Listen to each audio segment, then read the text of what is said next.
Alors franchement, ça fait super plaisir de voir mon personnage préféré animé, Aoi Todo. Il est juste excellent et tellement drôle.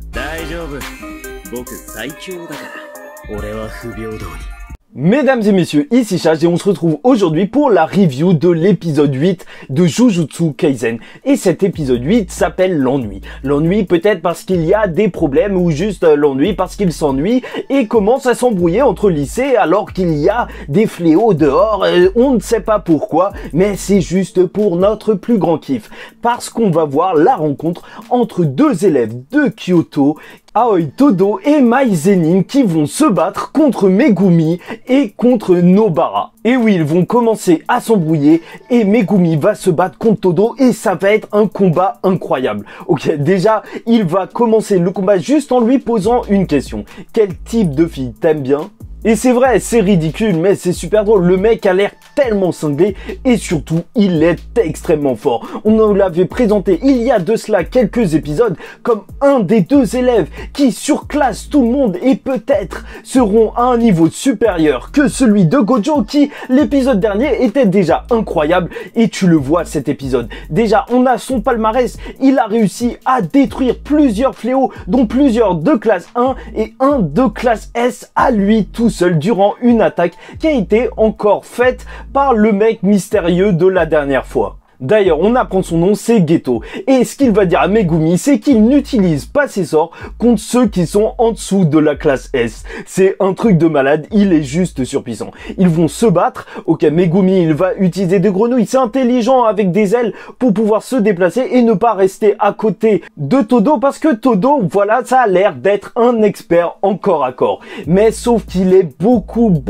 trop puissant pour Megumi. Et il va carrément le faire valser. Et encore une fois, l'animation était ouf. Franchement, je trouve ça dingue parce que après le dernier épisode qui était super bien animé, encore se retrouver avec des combats dynamiques alors que c'est des combats qui sont quand même pas centraux, bah c'est juste ouf. Le studio Mappa, il fait vraiment le taf. Sauf que tout va s'arrêter alors que Megumi commençait à s'énerver.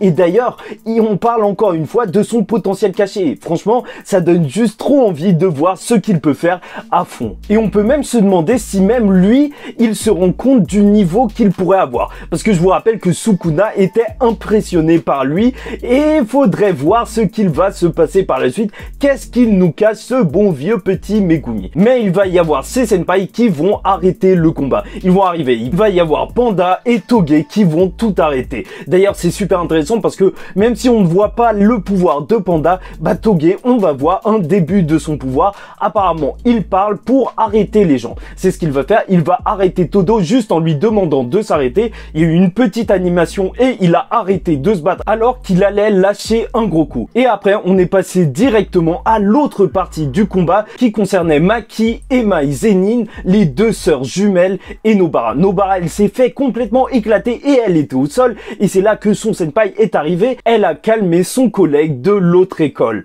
Mais Nobara, elle n'était pas complètement morte puisqu'elle s'est réveillée tout de suite. Et tu vois qu'il y a une sorte de grosse tension dans cette famille. Et à ce moment-là, on va en apprendre beaucoup plus sur Mai. Mai, elle peut utiliser des objets qu'elle va enchanter avec de l'énergie maudite. Apparemment, c'est parce qu'elle aurait pas un super contrôle de son énergie maudite. Mais le pire, c'est surtout Maki. Parce que, ok, elle avait toujours des lunettes et on va apprendre que ces lunettes, elles lui servent à voir les fléaux. Parce que elle n'a pas d'énergie maudite du tout. C'est assez intéressant parce qu'on pouvait se demander qu'est-ce qui se passe. Est-ce qu'une personne lambda peut devenir un exorciste? Et là, on en a la preuve. Elle utilise une arme comme Yuji l'utilisait au début, vu qu'il ne savait pas comment utiliser l'énergie maudite. Et c'est pour ça, d'ailleurs, voilà, je vous le précise, c'est pas qu'il n'a pas du tout d'énergie maudite, mais c'est juste qu'il ne savait pas encore l'utiliser. Et c'est pour ça qu'il utilisait une arme chargée en énergie maudite. Et c'est ce que fait Maki. Et on en apprend même sur ses objectifs, puisqu'elle veut montrer à son clan, qui a l'air d'être un très gros clan. Et d'ailleurs, on dirait que Megumi est aussi lié à ce clan. Mais bref, elle veut montrer que elle aussi peut devenir un très grand exorciste. Le combat, il va malheureusement couper court parce que Todo, il va partir et il va dire à Mai que ça y est, c'est l'heure, il a un truc important à faire et en réalité, c'est juste pour aller voir une idole japonaise. Franchement, c'est ridicule, mais ce personnage, qu'est-ce que je le kiffe. Et c'est ouf parce que cette première partie d'épisode, elle passe super vite et la deuxième partie qui va être un petit peu plus orientée sur le blabla puisque Gojo va se retrouver en face du directeur de l'école de Kyoto. Bah en vrai, cette partie aussi passe assez vite parce que c'est impressionnant ce qui va se passer. Il va mettre un coup de pression à ce dirigeant. Pourquoi? Parce que il fait partie de ceux du vieux conseil qui ont dit qu'il fallait envoyer Yuji Itadori là où il s'est fait tuer entre guillemets.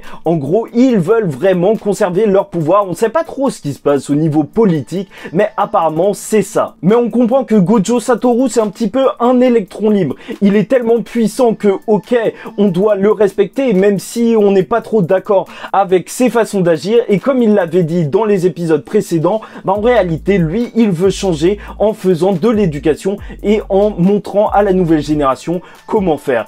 Et justement il mise sur 3 personnes dans la nouvelle génération: Yuji, Todo, celui qu'on vient de voir, et un terminal qui reste encore énormément mystérieux. Bon, il va aussi parler du fait qu'il s'est fait attaquer par 2 classes CS qui n'étaient pas répertoriées et qu'ils sont associés. En gros, il se passe des trucs bizarres, un genre de gros complot, mais on a vu, en fait, le complot, c'est juste pour essayer de l'enfermer. Et ce qui est vraiment ouf, c'est qu'il va dire, en plus, il y a un problème avec Geto Sugure, il va reparler d'un accident qu'on ne connaît pas.